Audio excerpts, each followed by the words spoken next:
daawwattoota TV Oromiyaa magaalaa Torontoodhaa akkam jirtan bagana gaannu eeddanis isinin jechaadha. Qophii guyyaa har'aatiif qabnu jalatti kurfiin isiidha. Haala amma biyya keessatti deemaa jiru ilaalchisee deebisaan hawaasan Oromoodhaa kan biyya alaa jiru maal akka fakkaattu irratti takkaafuu qophii qindoota irratti keessummaa qabannee isin dhiyaannee jirra. Garuu odoon sanitti seenin duratti haala sardaa ammaan tana torban kana keessatti ummata Oromootii fi qabsoo Oromootii fi saba Oromoo irratti xiyyeeffate irratti iyyannaa takka isinii dhiheessuu feena. Torban kana keessa juun bultii lama takkaafu sadii jechaadha. Qophiin takka karaa YouTube'tiin addunyaa irratti facaatee jirti.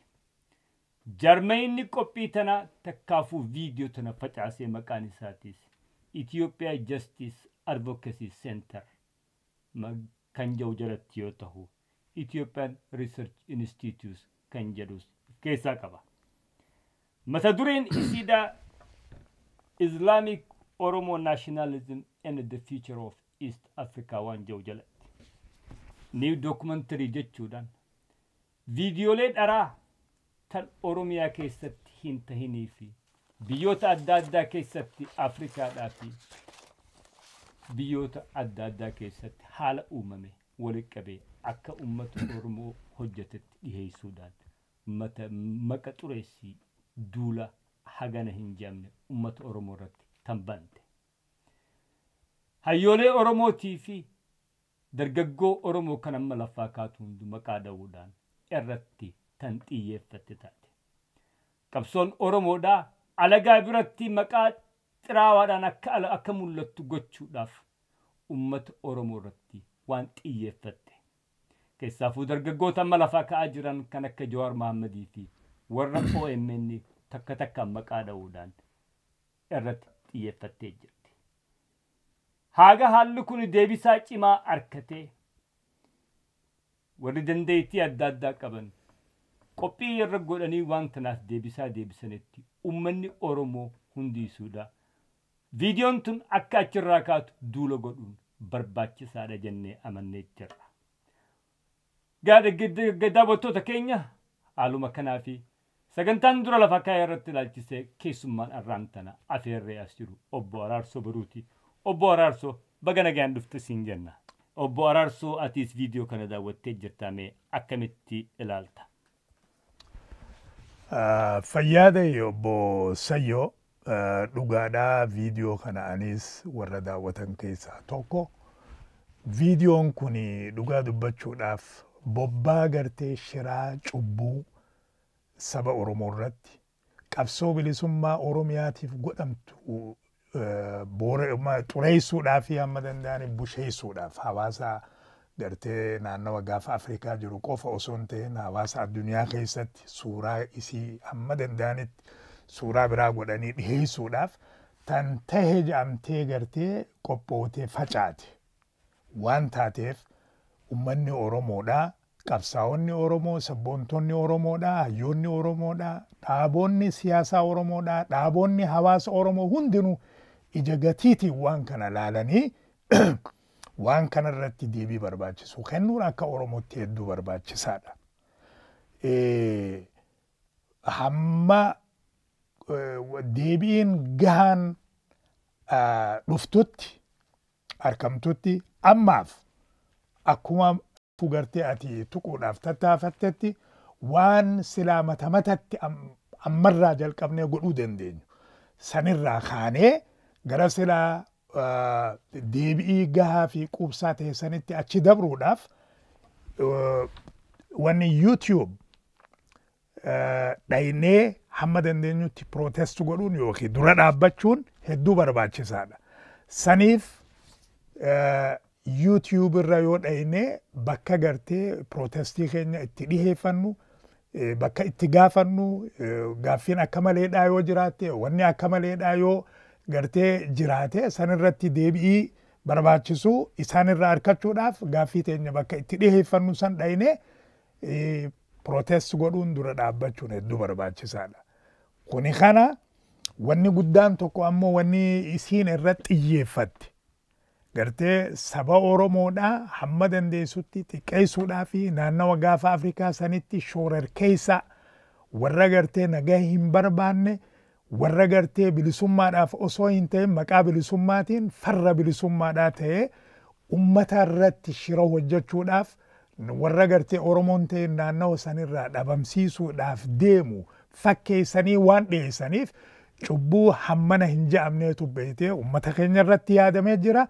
Waan kana ija gatiitiin laallee deebii silaa barbaachisu arra wal qabannee kennuun hedduu barbaachisaadha jennee dabarsuun yeroo isaatiin affakkaata. Galatoomii obbo Araarsoo xiinxala bareedaa nu kennitee dhaamsa bareedaas ummataaf dabarsite. Daawwattoota keenya viidiyoo amma maxxante tana akka salphaatti ilaaluu hin qabnu. Dutuufillee osoo hin tahin. Haguma qabsoon teenya jabaachaa deemtutti. Ummanni keenya, ijoollonni keenya, dargaggoonni keenya mirga isaaniitii fi lafa isaaniitiif falmaa jabeessanitti diinni keenyaas akkasumatti halkanii guyyaa marxifatee bobbaa addaan hin cinne nurratti godhaa jira. Tuni bobbaa dirree baate. Kan irratti xiyyeeffatte hayyoota keenya, dargaggoota keenya, qabsaa'ota keenya. Keessaafuu dargaggoota amma lafaa kaan maqaa dha'uudhaan kan irratti xiyyeeffatan koree iddugaleessa OMN'tii fi akkasumatti warra achirra dabarsu. Maqaa dha'uudhaan koree iddugaleessa OMN'dha Oromiyaa Miidiyaa Neetwork jechaadha. Irra deddeebi'anii Jawaar Mahammad irratti kan xiyyeeffatte taate. Kun hundi wanni godhaniif dargaggoota amma lafaa ka'uuf sodaachisuudhaa fi dinnina kee jala galchuudhaaf. Tana ammoo dura iftuu bagaddeebu nurra hin jiru. Akkuma obbo Araarsoo jedhetti liinkii qopheessinee jirra. Liinkii armaa gadii kana tuquudhaan dura dhaabbannaa viidiyoon tun viidiyoo dharaa tan kijibaa tan maqa xureessii waan taateef jecha YouTube viidiyoo dharaa tana akka haasu gaafanna jechuudhaan barreessuu qabna. Matatti namni Oromoodhaa kan ala kana jiru kan qunnamtii interneetii qabuu fi kan hin qabnees hundi barreessuu danda'u qaba isiniin jenna. Obbo Araarsoon dabalatu jira. Fayyaade. Duula shiraa gartee kan akka sabatti nurratti gartee baname kana akka sabatti dura dhaabbachuun hedduu barbaachisaadha. Waan gartee isaan dhimma itti bahan fudhannee yoo laalle waan gartee dokumentii shiraa ummanni Oromoodhaa quban qabne. Ka ummanni Oromoodhaa hin beekne, ka Oromiyaatti hin tahin amma danda'anitti alaa fidanii akka waan Oromoon godhe waan hedduu ilma namaa suukanneessu. Waan akkasii hedduu akka waan Oromoon godhaa jirtu. Bobbaan Oromoodhaa, akeekni Oromoodhaa san akka ta'etti waan dhiheessuudhaaf tattaafata godhaniif jecha tan duraa hamma dandeenyutti kaayoo silaa gartee ummanni Oromoodhaa bilisummaa isaa deeffachuudhaaf godhu san ittisuudhaaf fi xurree irratti tiisuudhaaf itti gaafatama seenaatu nurra jira. Inni kuni ija gatiitiin hamma danda'amutti ilaalamee yeroo gabaabduu keessattuu warri dandeettii waan kanaa qaban warri dubbii ilaaltu hamma danda'anitti yeroo odoo hin kennineef deebii barbaachisu kennuun akka sabatti nurraa barbaachisa. Santuun nurraa eeggama. Isuma san irratti anillee gajjabeessuun barbaada. Galatoomii obbo Araarsoo daawwattoota keenya hogguu takka irra deebinee isinii ibsuudhaaf akkaataan itti barreessitan YouTube liinkii armaa gadi qophaa'e kana tuquudhaan hoggaa tahu mata dureen isiidhaa Islamic Oromo Nationalism and the Future of East Africa jetti jaarmayni waan kana maxxanse Ethiopian Justice Advocacy Center jedha. Kanaafuu irra deebinee isin hubachiifna. Viidiyoon kun kan dharaa tahu maqaa tuquudhaan kan maqa xireessiidha malicious jecha jiru dhimma ittiin bahuudhaan akka achirraa kaasuu deebiftanii akka gaafatan irra deebinee isin hubachiifna. Haalli arras laarra waliin dhufne kan biraatti ture garuu haala sardaa kanaan nu qabateetu nu deebisaa deebisuudhaa fi duula godhuudhaa fi nu dirqisiise. daawwattoota keenya arraan tana obbo Araarsoo kana feerree dhufne akkuma jalqabarratti isiniitu itti haala biyya keessatti deemaa jiru nu hundinuu quba qabna. Hidhaa ajjechaadhaa fi ulee barattoota Oromoo irratti deemaa jiru namuu quba qaba kan addaan citee miti. Sanbira dabree diinni keenya duula itti bobba'ee inni barattoota irratti abbootii akka ijoollee isaaniirra bahan gochuudhaaf duullee isaan godhaa jiran kan dirree jiru. Kanaafis hawaasni Oromoo kan biyya alaa jiran hundinuu hiriirri marraa duraa bahee sannee takkaafuu bahame. Gahaadhaa miti janii bakka adda addaatti marsaa lammadaa hiriira bahaa jiran. Waldayni hawaasa Oromoo Kanaadaa Ontaariyoodha jechaadha kan naannoo Torontoo jiruusi hiriira kana qopheessuudhaaf kan yaale fakkaata. Mee obbo Araarsoo eessarra jirtanii dura otoo sanitti isin ammaan tana koree hiriira kana qopheessitu keessaa tokko mee eessarra jirtan sagantaan keessa maal fakkaata? Fayyaadee xiqqoo achi deebi'ee hiriira kana warri murteesse hawaasni Oromoodhaa kan Torontoo fi naannoo isii jiru walitti dhufanii haala gartee ammaan tana biyya keessatti deemaa jiru ka'atillee reefu tuyte haala suukanneessaa barattoota keenya irratti gartee banamee diinni gartee halkanii fi guyyaa isaan irratti hojjechaa jiru akkasumatti waliigalatti akka Oromootti gartee dhibdee fi rakkoo roorroo adda addaa tan gartee uummata keenya irratti deemaa jirtu eegaa walii dabarsan booda harka marannee taa'uun akka barbaachisaa hin ta'in tarkaanfii fudhachuun akka barbaachisaa taate tarkaanfii silaa fudhachuu dandeenyu sun keessaa ta'ammatti gartee dura kana aanuu qabdu hiriira nagaa baanee bakka dubbiin laaltutti dhaynee sagalee gartee isaanii taanee roorroo isaan irra deemaa jirtu tana saaxil baasuun bakka isaanii taanee gartee hawaasa addunyaatiif fi hawaasa keessa jiru kana dabarsuun hedduu barbaachisaadha. Keessattuu mootummaa Kanadaadha beeksisuun hedduu barbaachisaadha. Akka gartee Oromoo Kanadaatti waan nurra deemaa jiru waan uummata keenya irra deemaa jiru kana ilmaan keenyaas guurrannee dhaynee waan akkanaatu nurra deemaa jira namni keenya dhumaa jira jennee itti iyyachuun hedduu barbaachisaadha. Waan rafuu hin qabne waan yeroo gabaabduu keessatti wanni feete yoo jiraates bira kunnee waan kana godhuu qabnaa jechuudhaan murtii gartee sardaa murtii jabduu dabarsanii ka'an. Hawaasni Oromoodhaa torbaan lama dura waan san irratti mandee wanni dirqamni isaa guutumatti boordiidhaaf kenname boordi irratti wanni kuni waan gartee yeroo hatattamaa ta'eef ulfina inni qabu san hirachuudhaaf koreen takka itti dabalamtee wal gargaartanii yeroo gabaabduu keessatti hiriirri kun qophaa'ee bahamuun hedduu barbaachisaadha. Eessatti yoo bahee irra caalaa firii silaa barbaachisu galmeessuu danda'a waan jedhu kaasanii otowaa ta'uu qaba. Sababni itti jaames warri gartee silaa dhaynee itti iyyachuu qabnu.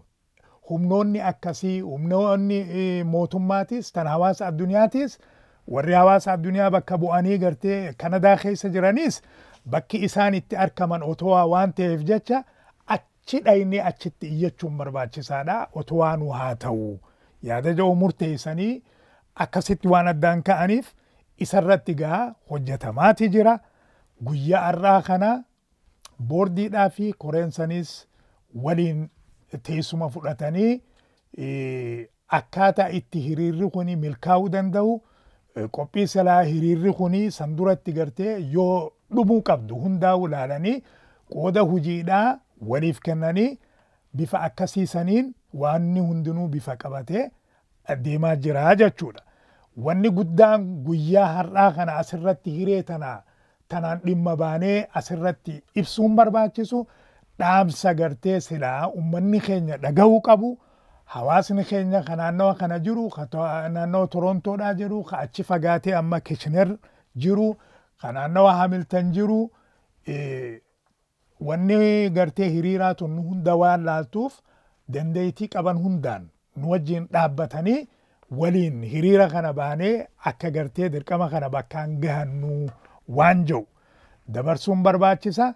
Sanirraan hiriirri kuni hiriira amma dura baanurraa adda ta'ee akka inni mul'atu akka gartee bu'aa qabatamtu takkaan bahuu dandeenyu waan isa godhaa hamma dandeenyutti irratti idaanee dalaguun hedduu barbaachisaadha, irratti qophaa'uun hedduu barbaachisaadha waan jedhuun bifti hiriira amma silaa itti baanuu sanilleen ka'ee hamma dandeenyutti irratti haasofnee bifa akkanaatiin yoo gaggeeffanne caalaa dhageettii qabaachuu qabaa waan jedhuun addaan kaane bifa san xiqqoo beeytee caccabsee isinii ibsuudhaaf ijoolleen teenya warri biyya keessatti har'aan tana maqaa uummata keenyaatiin mataa duraa ta'ee qomasaa banatee hidhannoo tokkoon maletti dhumaa jiru waan barattoota keenya yookiin dhaloota haaraa amma lafaa ol ka'u egeree Oromiyaadhaa ta'e waan ta'eef jecha fakkaattonni isaanii asitti as jiran nu dura bu'anii hiriira kanarratti mataa duraa ta'anii deemuun isaanii hedduu barbaachisaadha.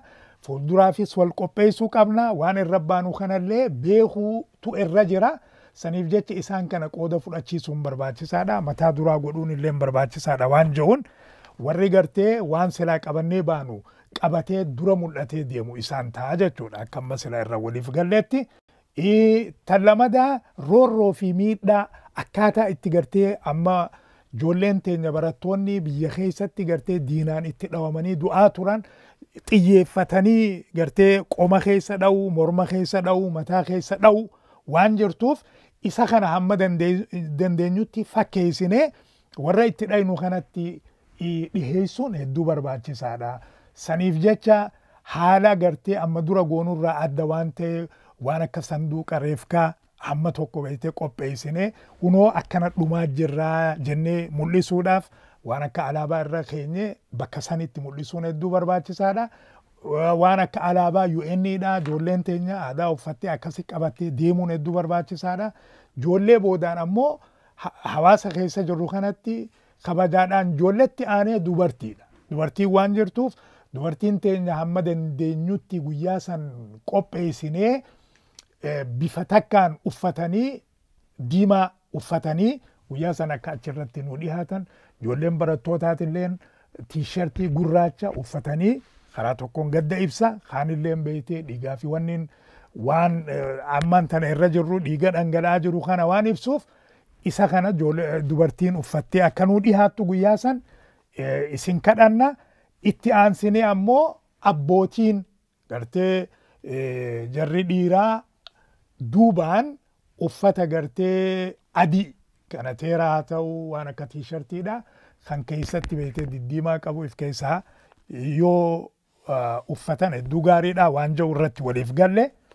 San malee obboleeyyan keenya ilmaan Oromoodha warri gartee bakka teenya ta'anii amantii teenya amantii Oromoon qabdu naannoo kanatti nu guddisaa jiran fuulduratti isaanii wajjin haasofnee hiriira kanarratti uffatanii akka amantiin silaa jettutti uffatanii hiriira kanarraa bakki kennamee fi san qabatanii akka hiriira kanarratti mul'atan hawaasa isaaniitiin wajjin waan jiru irratti waliif galle.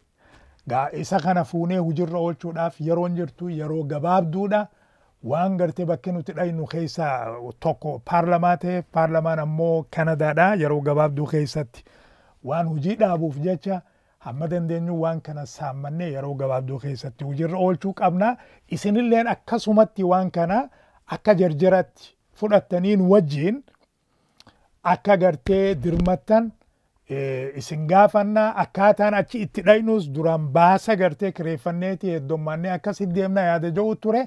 San hafee amma minivaanii nama 12 gartee baadhachuu danda'u yoo san hanqate ka torbaa itti idaanee matatti akka faamilitti $120 waliif baafnee ijoollee teenya firii goonee akkasitti wal fudhannee dhaynee guyyaa sana achi oollee hiriira bakka silaa barbaachisutti bakka xiyyeeffanne dhaynee eega fixannee booda paarlamaa deebinee paarlamaa dhaadannoolee adda addaa tan qophootee fi san irratti yoo danda'ame waan akka dookumentarii wajjin qabannee dhaynee naannawa san oollee gama galgala waan akka gama shamaa kana qabannee akka gartee waan dura dhaabbannu kana ibsannu labsannu irra waliif galle hamma yoo xiqqaate hamma halkan walakkaadha guyyaa 17 wanni hundinuu yoo dhume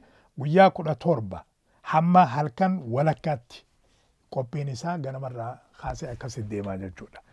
Bifa akkanaa tanarra jirti. Qophii bareedduudha nama bifa addaatti qopheessaa jirtanii galatoomaadha. Diimaa, gurraachaa fi adiin alaabaa Oromiyaa calaqqisa jechaadha. Bareedaadha. Guyyaan yoomi? Guyyaan qabanne guyyaa Juun 17 waxabajjii 17 garuu gaawwanni beekuu qabnu hayyamni mootummaarraa argamuudhaaf yeroo gabaabduu yeroo hamma tokko ni fudhata wanni hundinuu isarratti hidhaadhaa jechuudha. Yoo wanni hayyamni argamnaan guyyaa 17 guyyaa gartee hiriirri itti bahamu ta'a jechuudha. Ni argama jennee yaannaa maaliif yeroon hamma jirtu laallee wal bira qabnee laallee kaalendaraas laallee yeroo hammanatti argachuu ni dandeenya. Waan takka waan amma isaan waan nuti hawwinu kana keessaa wanni isaan hin feene faa yoo jiraatee nu deebitees irratti hojjannee hamma dandeenyutti bakkaan gahachuu qabna waan jiruun akkasitti addaan kaane jechuudha. Galatoomii obbo Araarsoo daawwattoota keenya haalli yoo jijjiirame takkaafuu hayyamni mootummaarraa yoo jijjiirame malee guyyaan hiriiraa waxabajjii yookiin Juun bultii 17 namoonni Torontoodhaa fi naannawa isiidhaa qubattan Hamilton, Kitchener, Newmarketii fi naannawa hundarraa akka quba qabaattanii dhaamsi cimaan kun isinii dabree jira. Koree qindeessituu hiriira kanaatii fi akkasumatti waldaa hawaasa Oromoo Kanadaa Ontaariyoo irraa. Gama maayyitti osoo hin deebine duratti irra deebine waan raantana qophii dhiyeessin irratti isin yaadachiisuu feenaa irra deebine viidiyoolee reefuun tana isiniitu hinesanii akka hin daganne isinii hubachiisedha. Karaa biraatiin mee obbo Araarsoo dargaggoonni ammaan tana duulli nutti banamaa jiru karaa adda addaatiin duulli addunyaa irratti ammaan tana bifa information technology seenee jira. Arraan tana kanutti godhamaa jirus isa bifa saniin dargaggoonni keenya duula akka godhanii karaa hawaasaatiin haala dhaamsa dabarsan jira. Amma ka jalqabaa waan amma irra jirru kana sirnaan bakkaan gahachuudha. Isarratti beekte amma xiyyeeffachuun hedduu barbaachisaadha. Isuma kanarratti dhaamsa gabaabaa beekte warra amma silaa hiriira kanarratti qoonni isaanii barbaachise hawaasa qaama hawaasaa warra ta'an hundaaf guutakka irra deebi'ee wanni gabaabaa ibsa gabaabaa fi isaanillee beekte gaafachuudhaaf waan takka dabarsa.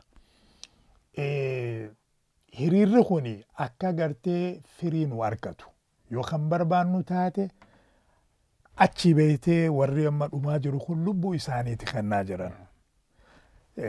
Saba kanaa amma danda'anitti beekte miidhaa tana jalaa roorroo tana jalaa gabrummaa tana jalaa gara bilisummaatti achi baasuudhaaf waan danda'an gumaachaa jiran.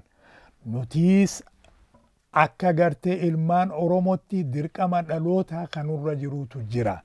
Isa firratti beeknee yoo xiqqaate yoo lubbuu teenyallee akka isaanitti kennuu naannawa kanatti hanqatte qabeenya keenyaan dandeettii teenyaan waan qabnu hundaan dirmannee qaama tokko taanee irree tokko taanee kaanee waan isaan irra dhumaa jiran san bakka barbaachisuun gahuun dirqama seenaa dirqama dhalootaa ta'uu hubachuun hedduu barbaachisaadha.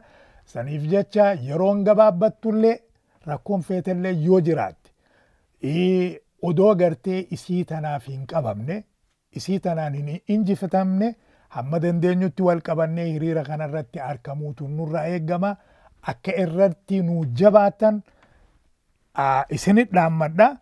Tan gartee hegeree dargaggoo teenya dhaloota haaraa amma lafaa ol ka'u kana sadarkaa itti gartee addunyaan barbaaddutti isaan kana qopheessinee if dura buufnee waan silaa gartee dhaloonni isaan duraa hanga ammatti baadhatee deemaanii ture kana sirnaan walii dabarsuudhaaf hamma dandeenyutti bakka jirurra irratti hojjechuun hedduu barbaachisaadha. Saniif if keessatti hawaasni Oromoodha amma boordii haaraa dameelee gartee boordiidha haaraa uummachaa waan jiruuf sagantaa babal'ootu jira.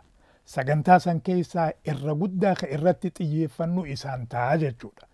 Naannawa kanatti amma dandeenyutti humna cimtuu ta'anii akka isaan dhimma hawaasaa kana nu gargaaranii waliin gaggeeffannu gaa irratti hojjechuudhaaf yaanni ni jira jechuudhaaf hin jee wanni biraa taniin gabaabsee irratti ida'uu barbaadu tan gartee hiriira bahuudhaa hawaasni keenya sadarkaa guutuu addunyaatti bifa hedduu nama gammachiisuun yeroo duraatiif wanni dhugatti argamaa jiru kuni waan abdii guddoo namaa kennu. Keessattuu warra biyyatti amma lubbuu isaanii gartee wareegaa jiran san dhugatti waan onnachiisaati. Waan gartee akka Oromootti nama boonsaati. Oromoon dhimma gartee bahaa Niw Ziilaand irraa kaatee guyyaa tokkotti dhimma tokkoof wal qabattee wal duraa boodaan hamma Kaalifoorniyaatti Iskandinaaviyaa irraa hamma Saawuz Afrikaatti waan laafaadhaa miti. Wanni akkasii argamuun. Isa kana ammoo gammachuu guyyaa tokkoo yookiin gammachuu yeroo gabaabduudhaa ta'ee akka nu harkaa hin banne isa kana bakka itti godhuun hedduu barbaachisaadha jennee yaanna. Gartee sadarkaa amma waldaa hawaasa Oromoo kaas jiruu fi akka hooggana isaatti walgahiin dabartees if keessatti waan silaa godhuu qabnu keessaa guddaan tokko qaama hawaasa Oromoodhaa ka addunyaa tokko uumne qabeenya keenyaa fi ogummaa qabnuu fi dandeettii qabnu hunda bakka takkatti walitti deeffannee achirraa kaanee walitti dhaabnee beeytee uummata keenya bira dhaabbachuun waan silaa gartee hawaasni keenya nurraa barbaadu godhuun waan amma silaa jennu ilmaan keenya if jala guddifnee bakkaan gahachuun waan san hundaa'uu bifa saniin irra caalaa gartee hujirra nu ooluu danda'a waan jedhutu jira.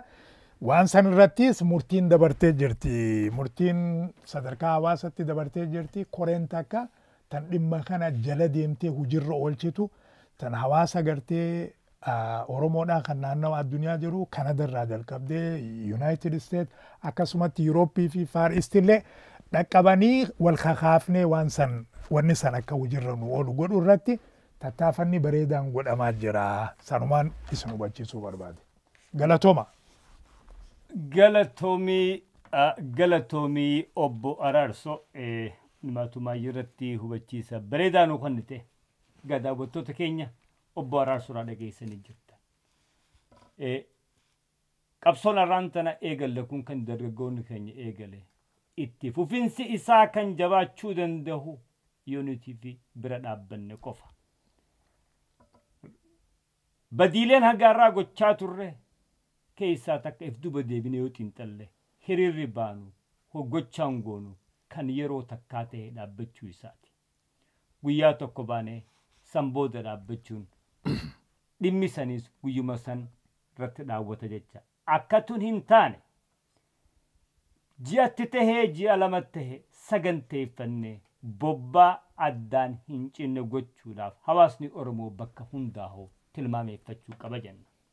Kan lammaffaadhaa arraan tana lolli dirree lolaa karaa sooshaal miidiyaa takkaafuu sabquunnamtiin tahaa jirti.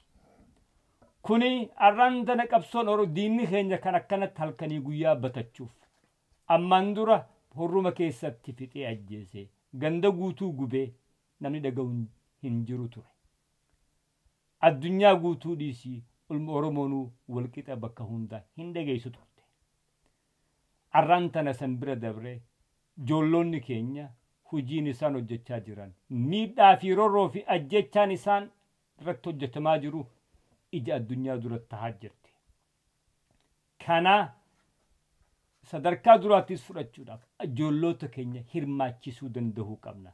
Arraan tana mucaan kutaa 6 olii baratu waan sooshaal miidiyaan ta'e akka gaariitti beeka. Dhimma ijoollee Oromoodhaa barattoota Oromoodhaa kan isaan fakkaatu ijoollee dhumaa jirtu kan agarsiisanii sabquunnamtii qaban karaa quunnamtii qaban hundaan alagaa akka beeksisan duulli addaan hin cinne karaa sabqunnamtii sooshaal miidiyaatiin akka itti fufu ijoollee teessan kakaasuu qabdan. Hiriira bahuus ni baanaa ijoollonni ammoo kanatti hin baane duula addaan hin cinne kan guyyuu deemu yoo itti fufne qabsoon teenya. Dhiini ijoollee teenyaatuni akkanatti lafatti naafuu jenna. Gaa waan dhaggeeffattaniif galatoomaa jechaadha akkan isin daawwatu. Amasayyooti akkasumatti obbo Araarsoo sirra deebine galatoomii sinin jenna. Fayyaada Sayyoo TV Oromiyaadhaa magaalaa Torontoo galatoomaa jiraadha.